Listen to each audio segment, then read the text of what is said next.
नमस्कार, cooking time मराठीमध्ये तुम्हा सर्वांचे मनापासून खूप खूप स्वागत। आज मी कांदा भजी म्हणजेच खेकडा भजी याची रेसिपी शेअर केलेली आहे। तर चला रेसिपीला सुरुवात करूया।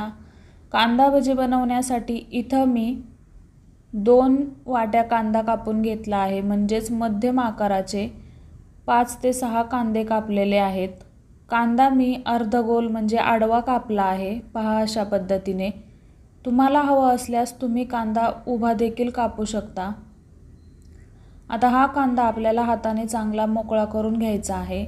यामध्ये अर्धा चमचा ओवा, 1 चमचा मीठ व 1 ते 1.5 चमचा लाल तिखट। इथं मी काश्मीरी लाल तिखट वापरलेला आहे, तुम्ही रेग्युलर तुमची मिरची पावडर देखील वापरू शकता। यामध्ये हवा असल्यास तुम्ही कढीपत्ता, कोथिंबीर देखील वापरू शकता। आता यामध्ये आपल्याला बेसन पीठ ॲड करायचं आहे। कांद्यामध्ये मावेल एवढंच बेसन पीठ आपल्याला यामध्ये ॲड करायचं आहे। खूप जास्त बेसन पीठ घातलं तर आपली कांदा भजी मऊ होतील, त्यासाठी कांद्यामध्ये मावेल एवढंच बेसन पीठ आपल्याला कांदा भज्यांसाठी वापरायचं आहे। बेसन पीठ घातल्यानंतर याला चांगलं मिक्स करून घ्यायचं आहे।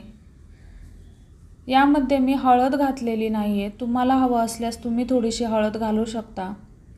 लाल मिरची पावडर घातल्यामुळे व हळद घातल्यामुळे भज्यांचा कलर काळपट येतो, त्यासाठी मी लाल मिरची पावडरची भजी बनवताना कधीही हळद ॲड करत नाही। आता मला 2 वाट्या कांद्यासाठी 1 वाटी बेसन पीठ लागलेलं आहे। पहा अशा पद्धतीने भज्यांचं पीठ तयार झालं आहे। आता आपल्याला हे तळण्यासाठी घ्यायचं आहे। आता भजी तळायला घेऊ। भजी तळण्यासाठी इथं तेल मी एकदम कडकडीत गरम करून घेतलेलं आहे व भजी तळताना गॅस बारीक ठेवायचा आहे। भजी सोडल्यानंतर गॅसची फ्लेम मीडियम ठेवायची आहे। गॅसची फ्लेम जर मोठी ठेवली तर भजी बाहेरून लवकर तळल्यासारखी दिसतात व आतून मऊ व कच्चीच राहतात। त्यासाठी भजी तळताना नेहमी गॅसची फ्लेम मध्यम ठेवायची आहे। असं केल्यामुळे भजी छान कुरकुरीत होतात। कांदा भजी करताना इथं मी एकही थेंब पाण्याचा वापर केलेला नाहीये। तुम्हाला गरज पडल्यास तुम्ही 1 ते 2 चमचे पाणी वापरू शकता। कांदा कापल्यानंतर त्यामध्ये लगेच बेसन पीठ ॲड करून लगेच आपल्याला भजी तळायला घ्यायची आहेत। भजी अशा पद्धतीने सोडायची, त्यामुळे भज्यांना आकार छान येतो।